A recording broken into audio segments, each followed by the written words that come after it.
Yes, sir. On your employment, how important do you think it is to get these people jobs in the United States and in your state?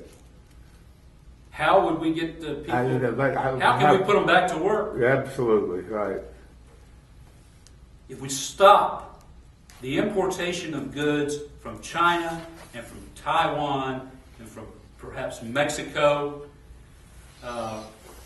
we would have internal investments in our own internal structures that will create jobs. I can recall many years ago when the questions that were asked regarding the creation of jobs was any investment that was made. The question was, at that time, how many jobs does this create for Americans?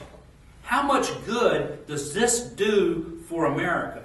But we have transgressed to a point now where it's not how many jobs it creates, but what is our ROI? What is our return on investment? Rather than how many jobs does it create and how good is it for America overall, it is, well, what is the return to investors? We need to turn that around. We need to turn that around and remember that it's Americans who make up business first and foremost. It's Americans, it's the jobs. And that's what we've got to get back to. We've got to get back into a mindset where America and Americans come first, not the subsidy of some foreign country. Yes, sir. Could you address the point about return on investment? For instance, the electorate of Alabama has invested in Richard Shelby for a quarter of a century, roughly. So apparently you feel that they're not getting return on that investment. And maybe you could address why you don't have confidence in Senator Shelby's addressing this problem now. Let me address that by saying Richard Shelby has a $17.3 million war chest sitting right out here in front of him. A $17.3 million war chest. However, if you look at that war chest and where that war chest came from, you will see that it didn't come from the average Alabamian. It came from Wall Street.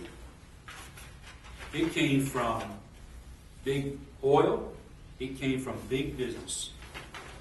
Now that $17.3 million does not include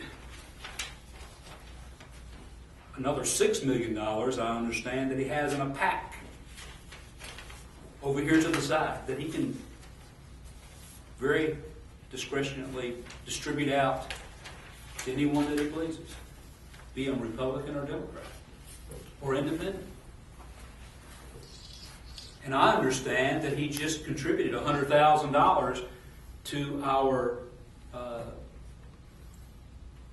governor contender, Dr. Robert Bentley, just in the last couple of days from that PAC.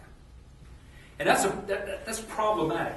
But that's how I would address Senator Shelby's investment from Alabama. It's not from Alabama. It's from big companies, big business, big oil, big Wall Street. That's how I would address it, that it's not from the average Alabama. You've also, in response to constituent questions, asked about Senator Shelby's health and the possibility that he's not your real opponent and may use a provision of the campaign law to retire with his campaign war chest. Could you comment on what's the basis of this? Why would you ask such a question? And what are the implications? The people of Alabama, many of the people in Alabama want to know the condition of Senator Shelby, the health condition of Senator Shelby. I have been asked about what do I know about Senator Shelby's health condition on the campaign trail. And of course, my answer is I'm not privy to that information. It's private and it's protected by HIPAA regulations. However, I have been asked, well, they have heard, many citizens in Alabama have heard that Richard Shelby is sick and that they know that he had cancer. And recently, upon Senator Shelby's cohort, Senator Dodd, announcing that he was not going to run for re-election and he was going to retire at the end of this term, that he had prostate cancer. And Mr. Dodd referred to the illness that he was suffering from, that he conferred with several cancer survivors. And one of those that he conferred with was Richard Shelby. Now, we do know that Richard Shelby did have a bout with cancer, prostate cancer, I believe it was, back in the late 90s or early 2000s. And it's my understanding, without any substantiation or actual proof, that he did have his prostate removed. But it's been conveyed to me on the campaign trail that the rumblings from folks throughout Alabama is that the cancer has returned. And there has been some substantiation of that from Mr. Shelby's office from the standpoint of the inquiry that's been made that he did have a relapse, but he is doing better now, which does indicate that there is some question as to whether or not he would be able to fulfill his full 6-year term if he were re-elected again from the citizens of Alabama in this election. So what I am concerned about as the senatorial candidate, the Democratic senatorial candidate, is whether or not Mr. Shelby will be able to fulfill his obligation if he is elected over myself, and what impact would that have by who would be Senator Shelby's replacement. And